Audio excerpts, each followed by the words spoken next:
Unpredictable পাকিস্তানকে হারিয়ে ভারতের টানা দ্বিতীয় এশিয়া কাপ জয়। ভারত ম্যাচ জিতে নিয়েছে 2 বল আগে 5 উইকেটের বড় ব্যবধানে। একটা সময় মনে হচ্ছিল পাকিস্তানের স্কোরটা হয়তো বা 200 রান ছাড়িয়ে যেতে পারে। পাকিস্তান যখন প্রথম ইনিংসে ব্যাটিং করলো 10 ওভার শেষে পাকিস্তানের স্কোরটা হয়তো বা বড় হতে যাচ্ছে এমনটাই সবাই ধরে নিয়েছিলেন। তবে যেমনটা শুরুতে বলছিলাম, আনপ্রেডিক্টেবল পাকিস্তান, এই পাকিস্তান যেই রানটা 200 রান করতে পারতো সেই রানটাকে 150-র নিচেই আটকে দিয়েছে। নিজেদের ব্যাটিং বিপর্যয়ে ওই 15 রানের মধ্যেই 6টা উইকেট হারিয়েছে টিম পাকিস্তান। সেখানেই মূলত তারা ম্যাচ থেকে ছিটকে গিয়েছে। তবে পাকিস্তানের অ্যাজ এভার যেই বোলিং লাইন আপটা রয়েছে, বিশ্বসেরা বোলিং লাইন আপও বলা যায়, শাহিন শাহ আফ্রিদিদের দিয়ে যেই বোলিং লাইন আপটা গড়া হয়েছে সেটি কিন্তু যথেষ্ট ফাইট করেছে। ম্যাচটাকে শেষ ওভার পর্যন্ত নিয়ে যেতে পেরেছে পাকিস্তানের এই বোলিং লাইন আপটাই। তবে ওই কৃতিত্ব দিতে হয় তিলক ভার্মাকে, যিনি অবিশ্বাস্য ব্যাটিং করেছেন। অনবদ্য একটা ইনিংস তিনি খেলেছেন, 69 রানের ইনিংস। সেই ইনিংসের কল্যাণেই ভারত জয় পেয়েছে 5 উইকেটের বড় ব্যবধানে।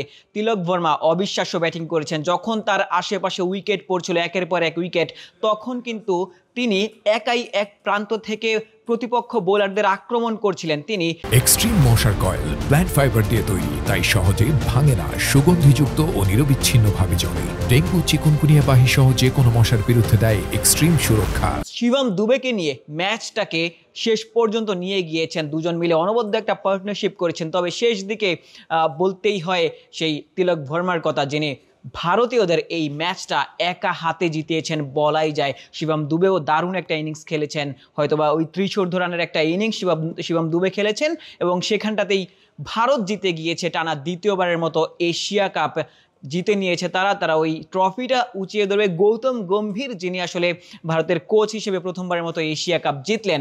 পাকিস্তানের আসলে ম্যাচটা হেরে গেছে, যেমনটা বলছিলাম ইনিংসের শুরুতে, প্রথম ইনিংসে আসলে তারা হেরে গেছে। সাহিবজাদা ফারহান দুর্দান্ত ব্যাটিং করেছিলেন ভারতের বিপক্ষে। ভারতীয় বোলিং লাইন আপ যেখানে রয়েছেন জসপ্রীত বুমরাদের মতো বোলার, তাদেরকে একাই আসলে প্রতি আক্রমণ করেছিলেন। সাহিবজাদা ফারহান 50 হাঁকিয়েছিলেন।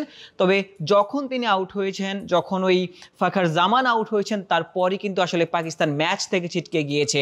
131 থেকে 146, এই 15 রান করতেই পাকিস্তান 6টা উইকেট হারিয়েছে। তাদের সবশেষ 6টা ব্যাটারকে তারা হারিয়েছে।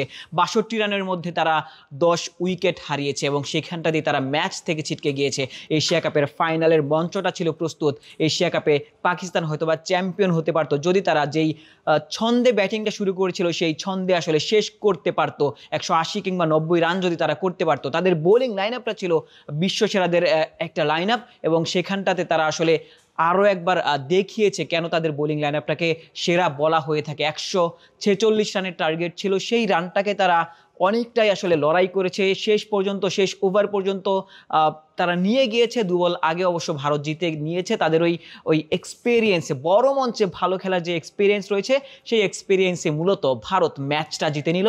এশিয়া কাপের চ্যাম্পিয়নশিপের গৌরব কিন্তু তারা অর্জন করলো।